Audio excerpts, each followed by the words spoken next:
প্রিয় ভাইয়েরা আমার, একজন কোরআনওয়ালা দেখেন কত সুখী মানুষ। ছোট্ট একটা গ্রামেও যদি ইমামতি করে 30 দিন 30 বাড়িতে 30 রকম হাতে 30 রকম স্বাদে, আবার তাও যদি এই মনজার এলাকায় হয়, আমি জানি আমাদের আহলে হাদিস সম্প্রদায়ের ভাইয়েরা আলেম ওলামাকে, হুজুরদেরকে, ইসলাম প্রেমিক মানুষদেরকে নিজের জীবনের চাইতে বেশি ভালোবাসে। কথা বলুন ঠিক কিনা? ডিম ভাজি বানালেও ডবল করে বানায়, মোটা করে বানায়। আলু ভর্তা বানালেও অনেক স্বাদ করে মজা করে বানায়। তারপরে তো আমাদের এই এলাকার মধ্যে ওই যে জাম আলু না কি যেন পাওয়া যায়, কি গো, খুব সুন্দর ভর্তা হয় না?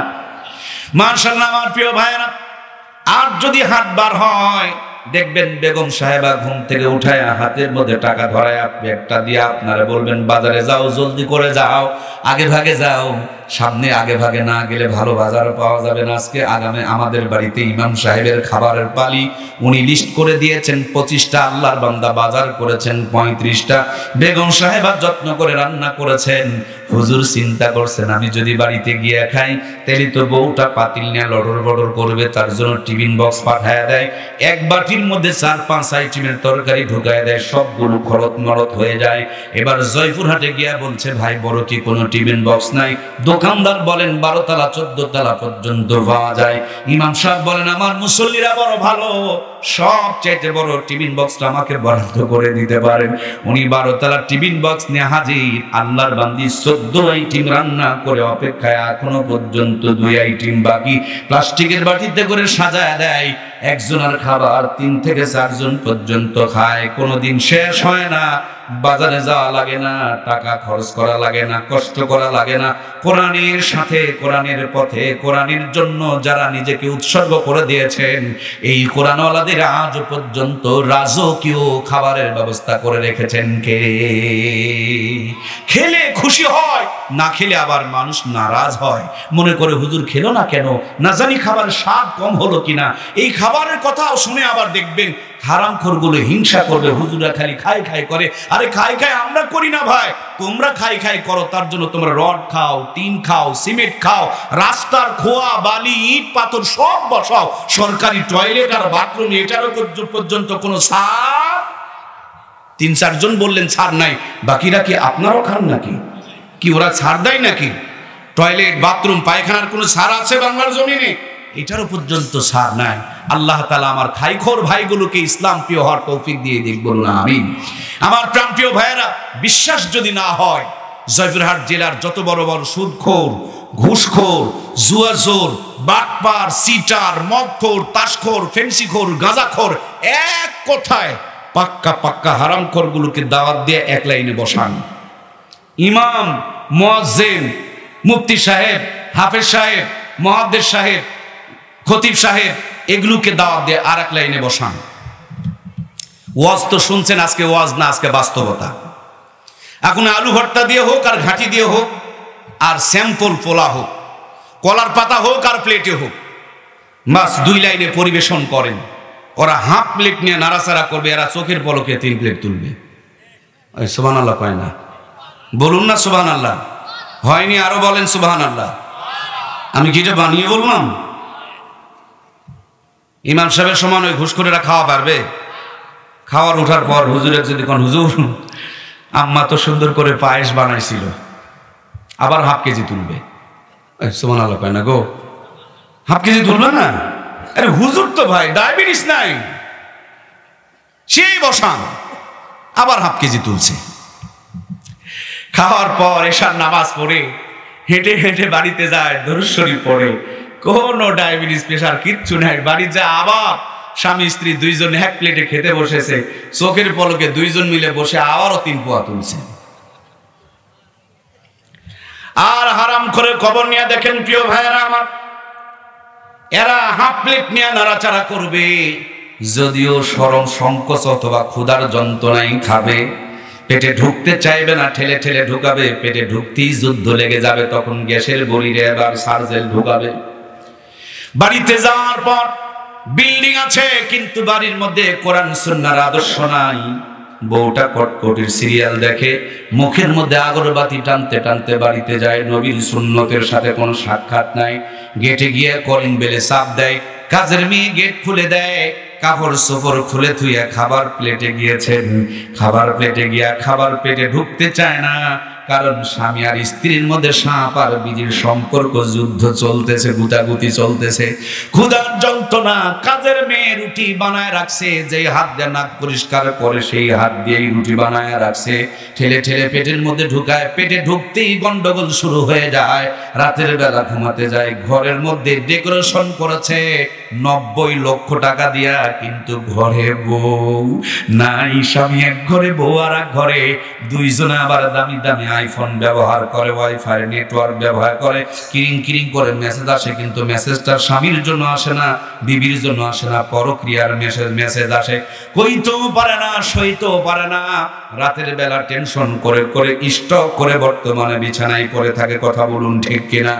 পক্ষান্তরে ইমামদের জীবনদের দিকে তাকিয়ে দেখুন, হেঁটে হেঁটে বাড়িতে যায়, গেটের মধ্যে গিয়া সুন্দর করে সালাম দেয়, ভিতর দিক থেকে বিবি উত্তর দেয়, দরজাখানা খুলে দেয়, হাতের থেকে ব্যাগটা নিয়ে নেয়, মুচকি একটা হাসি দিয়া, বান্দার যতটুকু কষ্ট হয়েছে বেগমের মুখের হাসি দেখে সবগুলো যেন দূর হয়ে চলে যায়। হালাল বিবিকে বুকের মধ্যে জড়ায় নিয়ে এশার নামাজ পড়ে ডান হাত গালে নিচে দিয়া খাবার দিকে মুখ করে ঘুমিয়ে পড়েছে। আল্লাহুম্মা বিসমিকা আমুতু ওয়া আহইয়া, বিছানায় মাথা দিতে দেরি, জান্নাতের ঘুম আসতে দেরি লাগে না। কথা বলুন ঠিক কিনা? এজন্য প্রিয় ভাইয়ার আমার, কোরআনওয়ালা বানান, যেখানেই থাকবে আল্লাহ তাআলা তাকে রহমত আর বরকত এবং শান্তির মধ্যে রাখবে। এই কোরআনুল কারীম যেখানে ছিল তার মর্যাদা বেড়েছে, যেখানে বর্তমানে আছে তারও মর্যাদা বেড়ে গিয়েছে। সুতরাং ছেলে মেয়ের মর্যাদা, সম্মান, ইজ্জতকে যদি বাড়াইতে চায়, ছেলে মেয়েগুলোকে কোরআনওয়ালা বানাতে হবে। আজকেই শুধু কোরআনের বিরোধিতা নয়, ষড়যন্ত্র আর চক্রান্ত নয়, কোরআনুল কারীম যখন নাজিল হয় তখনও কোরআনের বিরুদ্ধে ষড়যন্ত্র এবং চক্রান্ত ছিল। একদিন দারুন নদুয়ার মধ্যে আবু জেহেল মিটিং ডাকলেন, বললেন কোরআনুল কারীমের তেলাওয়াত শুনে, কোরআনের বিধানগুলো জেনে। কোরআনুল কারীম নাজিল হচ্ছে, এই কোরআনুল কারীমকে দেখে দেখে পড়ে পড়ে অনেক মানুষ মুসলমান হয়ে যাচ্ছে। আর কোরআনুল কারীমের তেলাওয়াত করতে দেওয়া যাবে না, কোরআন পড়তে দেওয়া যাবে না, কোরআনুল কারীম শুনতে দেওয়া যাবে না। কোরআন যেখানে তেলাওয়াত হবে তোমরা সেখানে হট্টগোল করবে। ওরা দিনের বেলা আইন পাশ করে, রাতের বেলা নবীর ঘরের দরজার কিনারে দাঁড়ায় দাঁড়ায় সারা রাত তেলাওয়াত শ্রবণ করে। আবার আসার সময় দেখা হয়ে যায়, কোথায় গিয়েছিলেন? উনি বলেন তুমি কই গিয়েছিলা? এক পর্যায়ে সবাই বুঝতে পেরেছে যে আসলে আমরা কোরআন তেলাওয়াত শুনতে গিয়েছিলাম। বলে এভাবে আর চলে না, চলো আমরা আইন পাশ করি। আইন পাশ করা হচ্ছে, আর কোরআন তেলাওয়াত করতে দেওয়া যাবে না। এই মুহূর্তে জিবরাইল আমিন হাজির, এসে বলেন ইয়া রাসূলুল্লাহ, যেখানে কোরআন তেলাওয়াতের বিরুদ্ধে আইন হয় সেখানে তেলাওয়াত করার মধ্যে আপনার কি কোন সাহসী সাহাবী আছে? আল্লাহর হাবিব সাল্লাল্লাহু আলাইহি ওয়াসাল্লাম সাহাবীদের মুখে মুখে তাকাতাকি করছেন।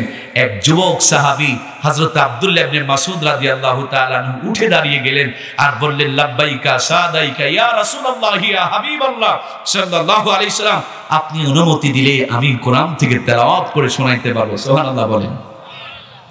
নবী আমার বুকে জড়িয়ে নিলেন, ছোটে গালে চুমু দিলেন, আদর করে পাঠিয়ে দিলেন, বললেন আব্দুল্লাহ ইবনে মাসউদ যাও, যেই জায়গাতে কোরআনুল কারীমের তেলাওয়াত বন্ধ করার জন্য চক্রান্ত হয় ওই জায়গাতে গিয়ে একটু তেলাওয়াত করে তুমি শোনায়া দিবা।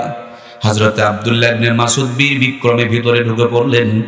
যেখানে কোরআনুল কারীমের বিরুদ্ধে ষড়যন্ত্র হচ্ছে ওই বরাবর দাঁড়িয়ে পড়লেন, চোখখানা বন্ধ করে হাতটা বুকের মধ্যে বেঁধে সূরা আর রহমান তেলাওয়াত শুরু করে দিলেন। আর রহমান আল্লামাল কোরআন খলাকাল ইনসান আল্লামাহুল বায়ান। আল্লাহু আকবার। তেলাওয়াত যখন শুরু হয়ে গেল, কাফেরদের ভিতরে আমার ভাইয়েরা ছটপটানি শুরু হয়ে গেল। ওরা যেন অস্থির হয়ে পড়লো। ওরা ডাকতে বলেন লিডার, দেখো কত বড় কলিজায় সাহস, আমরা কোরআনের তেলাওয়াত বন্ধ করে দিতে চাই আর আমাদের মুখের সামনে দাঁড়ায় আসে কোরআনুল কারীমের তেলাওয়াত করে। খালি আপনি অনুমতি দেন, এর হাড় হাড্ডিগুলোকে আলাদা করে দিব। আবু জেহেল বলে তোমাদের যদি এই পরিমাণ রাগ হয় তাইলে আমার রাগ তো আরো অনেক বেশি হয়েছে, আমি তাকে নিজের হাতে শায়েস্তা করব, তোমরা একটু ধৈর্য ধারণ করো। আলমারির মধ্যে থেকে একটা চামড়ার মোজা বের করলেন, হাতের মধ্যে মোজাটা লাগায়া পিছন দিকে গিয়া শক্ত করে হযরত আব্দুল্লাহ ইবনে মাসউদ রাদিয়াল্লাহু তাআলা আনহুর কানের মধ্যে শরীরের সমস্তটুকু শক্তি প্রয়োগ করে একটা সর মারলেন। মুহূর্তের মধ্যে কানের পর্দা ফেটে গেল, রক্তগুলো ফিনকি দিয়ে ঝরতে শুরু করে দিল। নবীজির সাহাবী হযরত আব্দুল্লাহ ইবনে মাসউদ রাদিয়াল্লাহু তাআলা আনহু কান্না করতে করতে নবীর দরবারে রওনা করে দিলেন। আল্লাহর হাবিব একবার বসতেছিলেন আর একবার উঠতেছিলেন, না জানি আমার সাহাবী আব্দুল্লাহ ইবনে মাসউদের সাথে কোন খারাপ আচরণ করা হইতেছে। এক পর্যায়ে যখন কাছাকাছি চলে গেলেন, আমার ভাইরা নবীজি কানের মধ্যে হাত লাগানো আব্দুল্লাহ ইবনে মাসউদকে দেখলেন, আর রক্তগুলো টপ টপ করে পড়তেছে গড়ে গড়ে, আর মক্কার জমিনকে লাল করে ফেলতেছে। আল্লাহর হাবিব বুকে জড়িয়ে নিলেন, জবান থেকে জান্নাতি থুতু মোবারক বের করে হযরত আব্দুল্লাহ ইবনে মাসউদের কানের মধ্যে লাগায় দিলেন। মুহূর্তের মধ্যে শিলায় লাগলো না, অপারেশন লাগলো না, মলম দেওয়া লাগলো না। আল্লাহর হাবিবের জান্নাতি জবানের থুতুর বদলতে মুহূর্তের মধ্যে রক্ত পড়া বন্ধ হয়ে গেল। সুবহানাল্লাহ।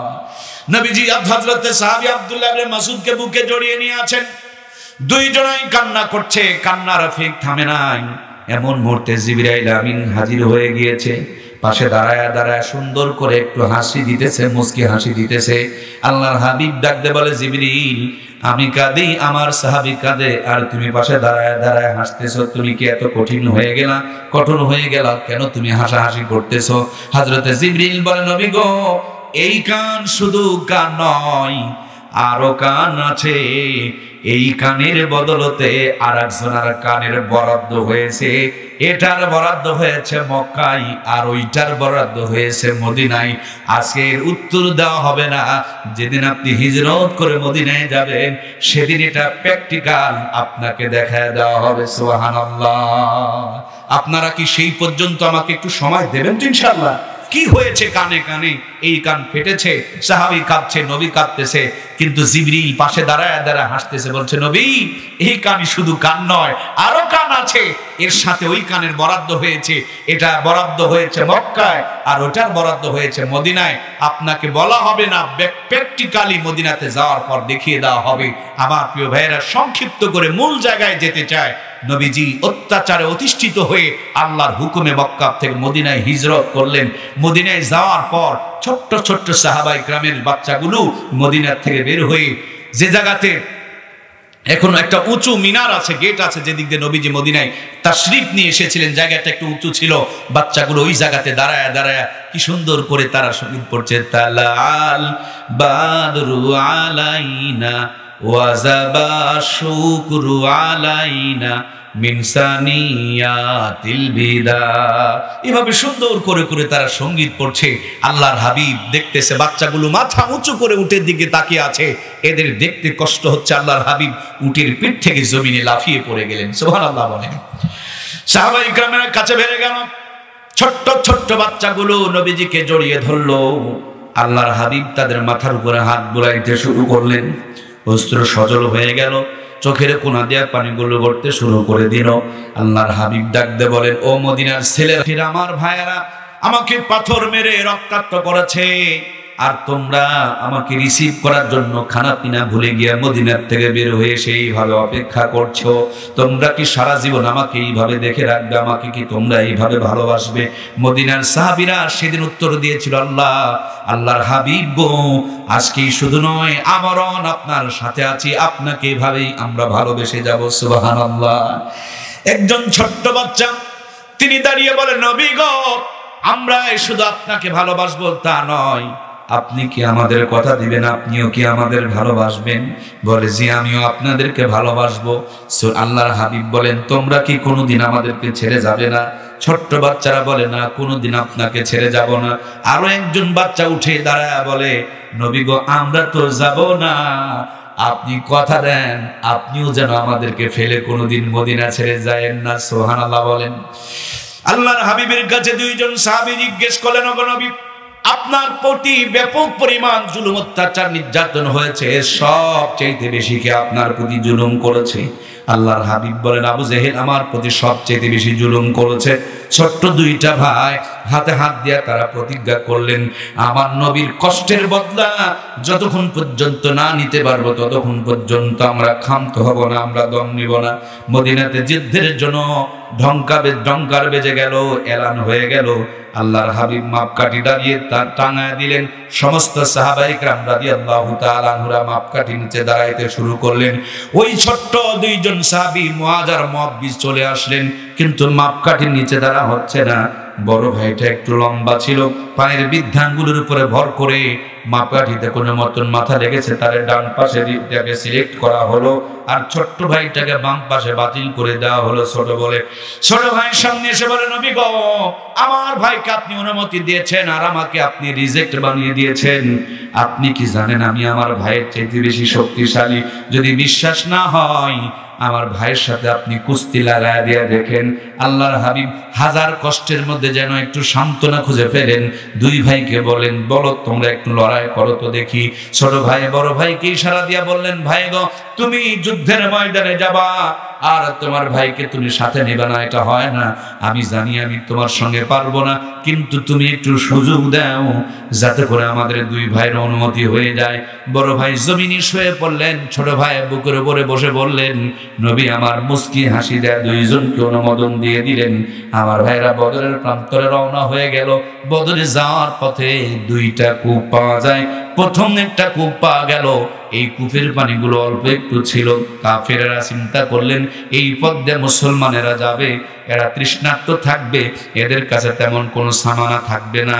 এই তৃষ্ণার্ত অবস্থায় কূপের মধ্যে যে পানিগুলো আছে, এই পানির মধ্যে যদি আমরা বিষ ঢেলে দিতে পারি, বিষ মাখা পানি পান করে তারা সকলেই মারা যাবে। বিনা যুদ্ধে আমরা মদিনাকে দখল করে নেব।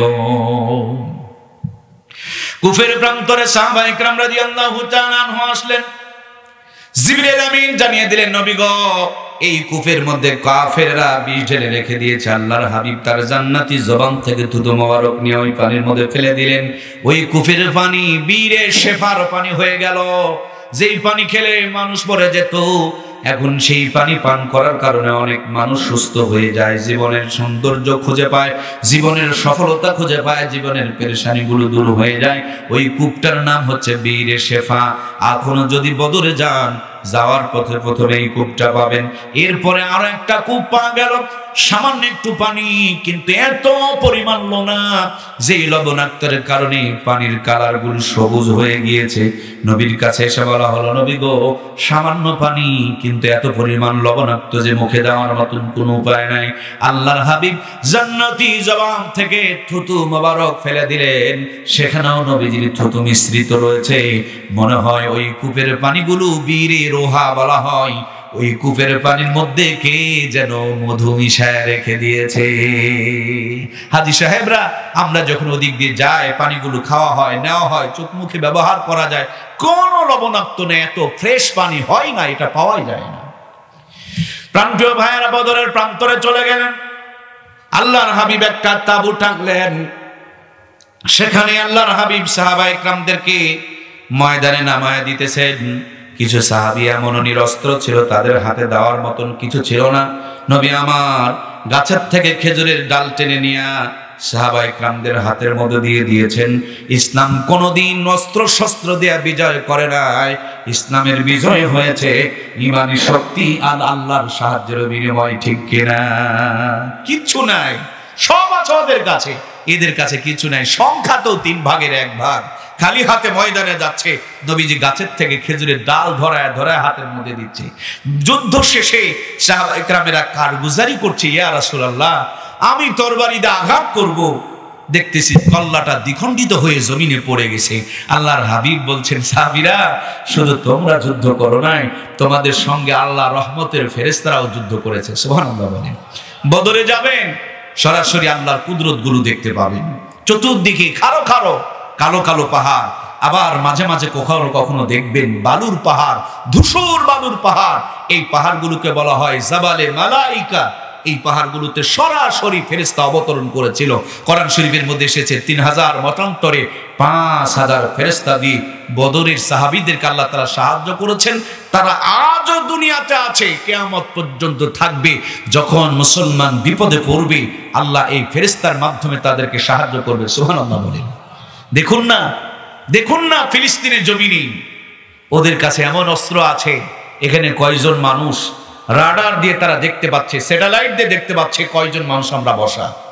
অথচ ফিলিস্তিনের জমিনে নিরস্ত্র মুসলমানরা এখনো পর্যন্ত তাদের প্রতিরোধ করে যাচ্ছে। এটা আল্লাহর ফেরেশতাদের সাহায্য, কথা বলুন ঠিক কিনা? সম্মানিত প্রিয় ভাইয়ার আমার, এই তো 2024-এ যখন বুলেট দিয়ে ঝাঁঝরা করা হচ্ছিল, হাজার হাজার তাজা প্রাণগুলো ঝরে ঝরে পড়তেছিল, তখন তারা বুক টান করে দিয়েছে, কোনোদিন পাল্টা আঘাত পর্যন্ত করতে পারে নাই। এই বাংলার জমিনেও যে 24-এর স্বাধীনতা, এর পিছনেও মহান আল্লাহ তাআলার আল্লাহর পক্ষ থেকে রহমত আর বরকত আছে না নাই? কিন্তু 100 চলে গিয়েছে, আবার কিছু মানুষ ওই চেয়ারে বসে চুরি করার পরিকল্পনা করছে, কথা বলুন ঠিক কিনা? স্বাধীনতা করা সহজ, কিন্তু স্বাধীনতা রক্ষা করা বড় কঠিন। স্বাধীন তো এটাই শুধু নয়, এর পিছনেও স্বাধীন আছে 4টা। পিছনে স্বাধীন হচ্ছে স্বৈরাচারের স্বাত্যাচার থেকে, পাকিস্তান থেকে, এরপর আমার ভাইয়েরা ব্রিটিশদের থেকে, ইংরেজদের থেকে এত স্বাধীন হয়। 40-80 বছর ভিতরে 4 বার স্বাধীন হলাম, সব স্বাধীনতা হারিয়ে গেল। এক চোর চলে যাওয়ার পর বড় চোর ক্ষমতায় বসে যেই অন্ধকার থেকে এসেছি তার চাইতে বড় অন্ধকারে পৌঁছায় দিল। জাতি যদি আগামী দিনে সমস্ত অন্ধকার এবং জুলুম থেকে বাঁচতে চায়, জাতির গুরুত্বপূর্ণ চেয়ারগুলোতে কোরআন সুন্নাহর আদর্শের মানুষগুলোকে বসানোর দরকার আছে না? না, আমরা যদি কোরআন সুন্নাহর আদর্শের মানুষগুলোকে বসাইতে না পারি, ওভার চ্যালেঞ্জ করে বলে যাচ্ছি, বুকের তাজা রক্ত দিয়ে লিখে দিয়ে যাব, যে অন্ধকার থেকে বের হয়েছেন এর চাইতে 3 গুণ অন্ধকার সামনে অপেক্ষা করছে, ঠিক কিনা? সুতরাং প্রিয় ভাইয়ের আমার, আগামী দিনে দেশ এবং জাতিকে বাঁচাতে হলে কোরআন সুন্নাহর আদর্শের মানুষগুলোকে রাষ্ট্রপতির চেয়ার থেকে নিয়ে মেম্বরের চেয়ার পর্যন্ত সেটআপ দিতে হবে, নইলে স্বাধীনতা 3 দিন লাস্টিং করবে না, কথা বলুন ঠিক কিনা? এজন্য প্রাণপ্রিয় ভাইয়েরা আমার, চলুন সামনের দিকে চলি। সাহাবায়ে কেরাম রাদিয়াল্লাহু তাআলা আনহু ময়দানে ঝাঁপিয়ে পড়লেন, ঘমসান লড়াই হতে শুরু করলো। হযরত ওমর ফারুক রাদিয়াল্লাহু তাআলা আনহু বলেন, সেদিন নবীজির গায়ে সাদা চাদর ছিল। আল্লাহর হাবিব সাল্লাল্লাহু আলাইহি ওয়াসাল্লাম ময়দানে সাহাবায়ে কেরামদেরকে নামায়া দিয়া সিজদায় লুটিয়ে পড়লেন, চোখের পানিগুলো ছেড়ে দিয়া রোনাজারি শুরু করে দিলেন। আল্লাহর কাছে কাঁদতে শুরু করলেন, আল্লাহ তোমার সাহায্য ছাড়া কোনো সাহায্য নাই। আমার জীবনের যতটুকু মেহনত সবটুকু নিয়ে আমি বদরের প্রান্তরে হাজির হয়েছি, মাত্র 313 জন আমার সম্পদ। তুমি এখান থেকে ইসলামকে নিভায়া দিতে পারো, আবার এখান থেকে তুমি ইসলামকে গোটা দুনিয়াতে ছড়ায়া দিতে পারো। একদিক থেকে সাহাবায়ে কেরামের রক্ত ঝরেছে, আর একদিক থেকে নবীজির চোখের পানি পড়েছে। দুইটার বিনিময়ে ইসলামের প্রথম বিজয় অর্জন হয়েছে। আজ মুসলমানের রক্ত ঝরে কিন্তু যায় নামাজে চোখের পানি পড়ে না, এই জন্যই আমরা গোটা দুনিয়ায় বিজয় অর্জন করতে পারছি না, কথা বলুন ঠিক কিনা? এই জন্য প্রাণপ্রিয় ভাইয়েরা আমার, আল্লাহর হাবিবের সাহাবায়ে কেরামরা যুদ্ধ করছেন, যুদ্ধ এক পর্যায়ে শেষ হয়ে গেল। আমি শেষ হওয়ার পূর্বক্ষণে ওই ছোট্ট 2 জন সাহাবী মুআজ এবং মুআব্বির সামনে এসে আব্দুর রহমান ইবনে আউফ রাদিয়াল্লাহু তাআলা আনহুকে বললেন, চাচা যান, কোনটা আবু জেহেল, আপনি কি দয়া করে আমার একটু দেখায় দিবেন? উনি বিরক্ত হয়ে বললেন, ওই যে দেখো ঘোড়ার পিঠে চড়ে নেতৃত্ব দেয়, এটাই হলো আবু জেহেল। চিল পাখি যেমন আকাশ থেকে ছবল দিয়া পানির ভিতরের মাছ ধরে নিয়ে চলে যায়, তেমনি যেমন একটা সবল দিয়া আবু জেহেলের ডান পায়ের উপরে আঘাত করলেন, চিৎকার দিয়ে জমিনে পড়ে গেল। পিছনে ছিল আবু জেহেলের সন্তান ইকরামা, আঘাত করলেন। হযরত মুআজের ডান হাতে হাতখানা কেটে গিয়েছে, কিন্তু একবারে খুলে পড়ে যায় নাই। কাটা হাত নিয়ে যুদ্ধ করতে বড় কষ্ট হয়। ডান হাতকে হেলে পায়ের নিচে দিয়া একটা টান দিয়া হাতখানাকে দ্বিখণ্ডিত করে ফেলে দিলেন। জমিনে থরথর করে হাতটা লাফাইতেছে, আর বাম হাতের মধ্যে তরবারি নিয়ে দ্বীনের জন্য, ইসলামের জন্য, আপনার আমার কাছ থেকে কালেমা পৌঁছানোর জন্য তারা সংগ্রাম করেছে। আর বর্তমানের মুসলমান নামাজ নাই, কোরআনের তেলাওয়াত নাই, মুসলমানদের পক্ষেও নাই, ইসলামের বিপক্ষে সিল মেরে ইমানদার দাবি করে, কথা বলুন ঠিক কিনা? আমাদের সামনে যখন ব্লেড বক্স আসে, সেখানে প্রতীক দেওয়া থাকে, একটা কোরআনের পক্ষে, একটা নৌকার পক্ষে, কথাকে বোঝা যাচ্ছে, আর একটা ধানের শীষের পক্ষে, একটা হলো নাঙ্গলের পক্ষে। আমি বুঝি না, এই চাচা বাপজান কই যান? আওন যাবে, বন যাবো, কিন্তু জাওন যাইব না। বসুন, কষ্ট হচ্ছে কি আপনাদের? এখানে 4টা প্রতীক দেওয়া আছে, 3টা দুনিয়াওয়ালাদের আর একটা প্রতীক যেটা দেওয়া থাকে সেটা কোরআনওয়ালাদের কথা বলুন ঠিক কিনা? আমি বুঝি না একজন মুসলমান কি করে কোরআনের পক্ষে ছাড়া অন্য জায়গায় সিল মারতে পারে। কোরআন বাদ দিয়ে যদি অন্য জায়গায় কেউ সিল মারে, কি করে সে নিজেকে ইমানদার দাবি করে? তুমি কোরআন চাইলা না, অন্য জায়গায় সিল মারলে তোমার ইমান কোথায়?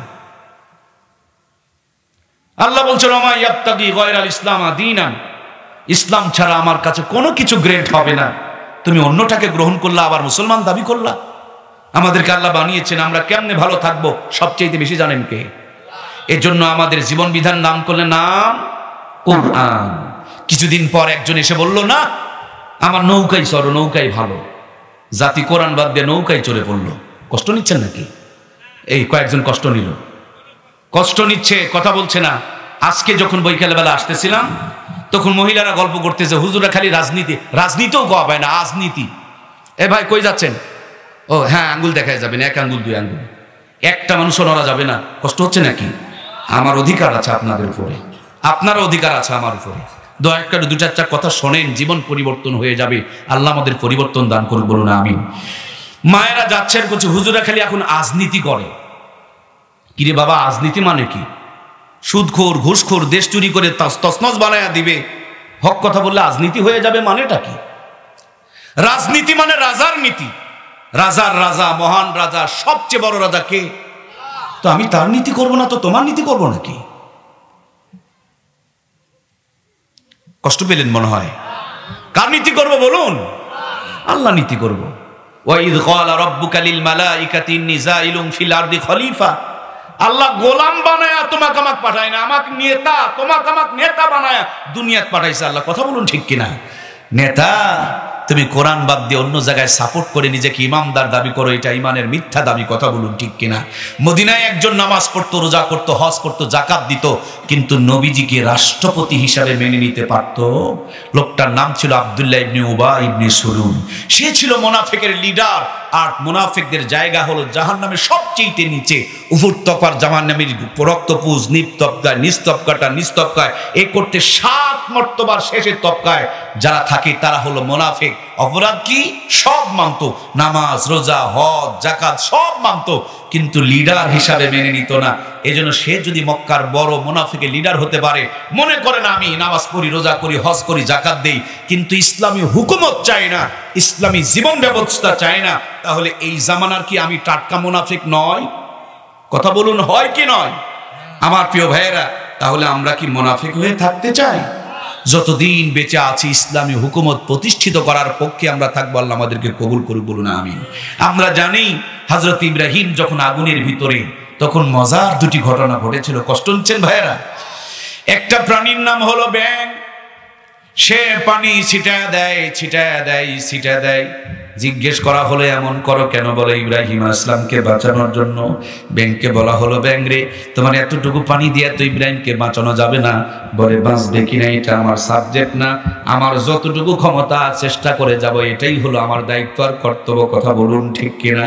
এই জন্য মুরব্বীরা বলে ব্যাংকে মেরো না, বড়রা বলে ব্যাংকে মেরো না, বাবা দাদারা বলে ব্যাংকে মেরো না, কিন্তু আল্লামা শেখ সাদী বলেন এটা ব্যাং না, এটা ছিল হুমা পাখি। সংখ্যায় খুব কম, আকাশের বহুত ভিড়ে থাকে, ঠোঁটের মধ্যে পানি নিয়ে আস্তে করে ছেড়ে দেয়, পানিটা বাতাসের মধ্যে হারিয়ে যায়। কিন্তু ওই পাখিকে জিজ্ঞেস করা হয়েছিল এমনটা করো কেন? বলে জাতির পিতা ইব্রাহিমকে বাঁচানোর জন্য। বলে তোমার এই পানি দিয়ে তো আগুন নিভানো যাবে না। বলে নিজবে কিনা এটা আমার সাবজেক্ট না, আমার যতটুকু ক্ষমতা সেই পরিমাণ চেষ্টা করে যাব, এটাই হলো আমার দায়িত্ব আর কর্তব্য। আল্লাহর পয়গম্বর হযরত ইব্রাহিমকে সম্মান করার কারণে, ইজ্জত করার কারণে ওই হুমা পাখির এত সম্মান আর মর্যাদা আল্লাহ বাড়িয়ে দিয়েছেন। তিনি যদি কোনো মানুষের মাথার উপরে ছায়া দেয়, ওই মানুষটার দুনিয়ার বুকে রাজা বাদশাহ না হলে আল্লাহর ওলি হয়ে যাবে। আর একটা প্রাণীর নাম হলো রক্তচোষা, ডাহিন, খাটাস, কাকলাস, গিরগিটি। আপনারা কি বলেন?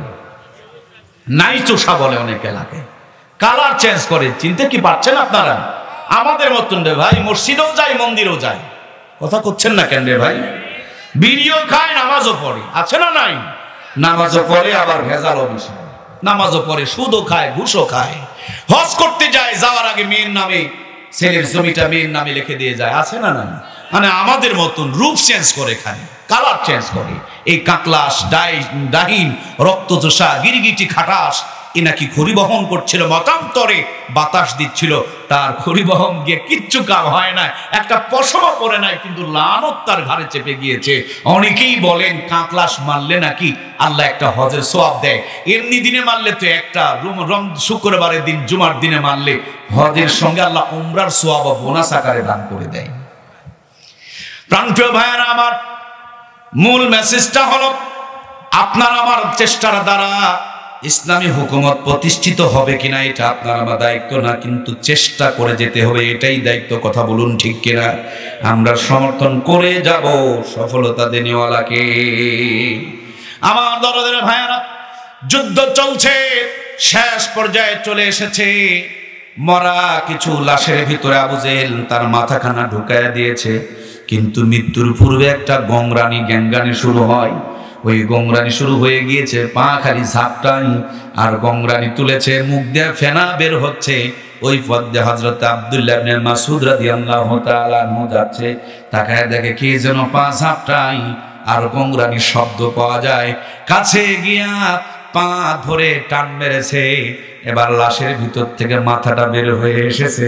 তাকায় দেখে লিডার লুকানোর জন্য গর্ত পায় নাই, ইঁদুরের খালও পায় নাই, লাশের ভিতরে মাথা ঢুকায় আছে। কোরআনের বিরোধিতা যারা করেছে, যুগে যুগে তাদের পতন এমনি ভাবে ঘটেছে, ঠিক কিনা?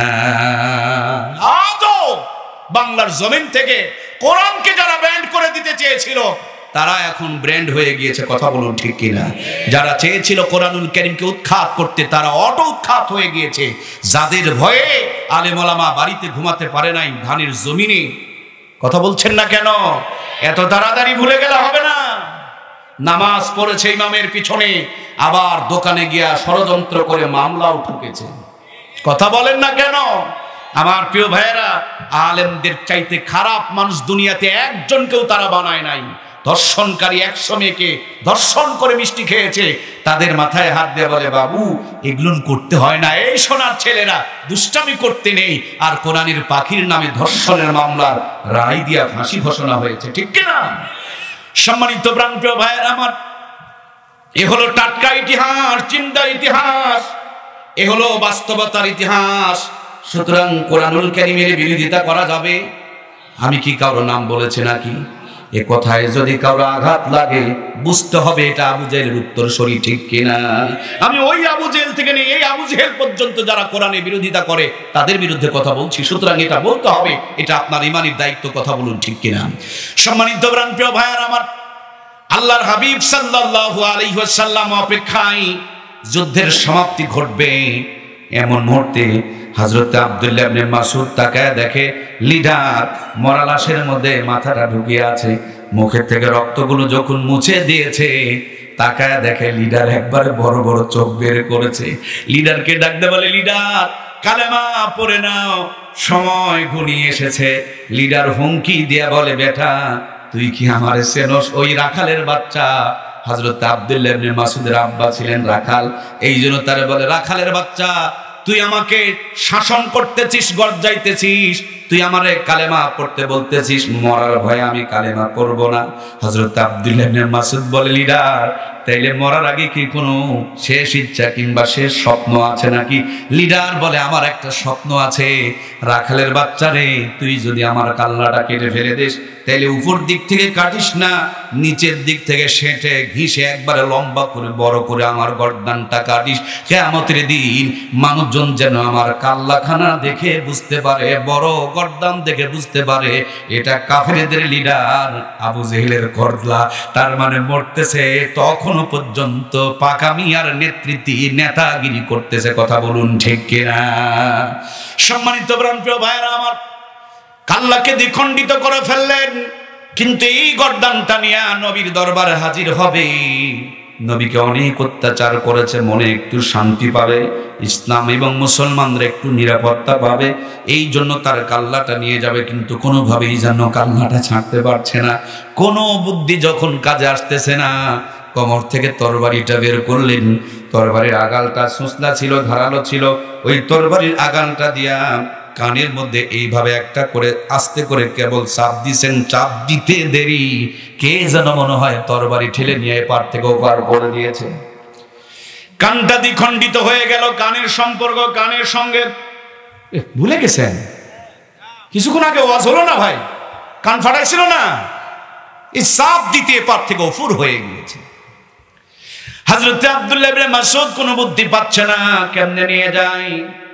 কান ধরে যদি টানে তখন আলোক হয়, আর কান বাদ দিয়ে অন্য কিছু টান দিলে আর আলোক করতে পারে না।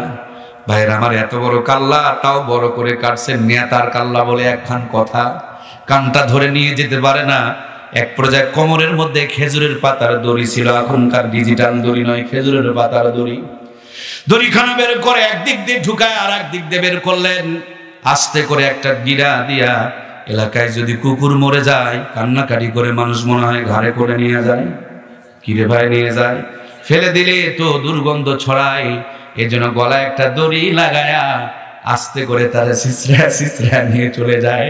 এই জন্য ইসলামের সঙ্গে যারা লেগেছে এদের জ্বলন্ত একেবারে পতন রয়েছে, এদের বেজ্জতি রয়েছে, অসম্মান রয়েছে। অন্যভাবে নিয়ে যেতে যখন পারছে না, তখন কই দড়িটা লাগাইয়া শেষরা নবীর দরবারে নিয়ে যাচ্ছে। নবীর সামনে যখন হাজির হয়ে গিয়েছে, আল্লাহর হাবিব হাসে। হযরত আব্দুল্লাহ ইবনে মাসউদ রাদিয়াল্লাহু তাআলা আনহু তিনিও পাশে দাঁড়ায় হাসে। ওই পাশে জিবরাইল এসে মুস্কি হাসি দিয়া বলে, নবী গো, দেখুন তো কানের সাথে কানের যোগাযোগ আছে না নাই? আর সেদিনকার আমার হাসি আর আপনাদের আজকের দুইজনের হাসির সাথে মিল আছে না নাই? সুতরাং আখেরি হাসি কোরআনওয়ালারাই হাসবে, আর কোরআন বিরোধিতা করবে যারা, তারাই কিন্তু দুনিয়া এবং আখিরাতে ফাঁসবে। কথা বলুন ঠিক কিনা? আমরা কি কোরআনের পক্ষে থাকতে চাই? কারা কারা থাকতে চাই? দুইখানা হাত উত্তোলন করে আমার আল্লাহকে দেখায়। লিল্লাহে তাকবীর। দুইখানা হাত উত্তোলন করুন, দুইখানা হাত পুরা উত্তোলন করুন। হাতগুলো এভাবে একটু নাড়া দেন। আর শাহজিন থেকে আমার রব দেখছেন। আপনি কি কোরআনের পক্ষে? হাত অর্ধেকটা নাকি পুরাটা হাত তুলেন না ভাই, এক হাত নয়, দুটাই তোলেন। আল্লাহ তাআলা আরো শাহজিন থেকে দেখছেন। দেখছেন কি দেখছেন না বলুন? আল্লাহ আরো শাহজিন থেকে দেখছেন। ডান কাঁধ এবং বাম কাঁধের ফেরেশতা ভিডিও করে রাখতেছেন। এই আলো বাতাস জমিন সাক্ষী হয়ে থাকতেছে। মদিনা রওজায় আল্লাহর হাবিবকে সম্প্রচার করে দেখানো হচ্ছে।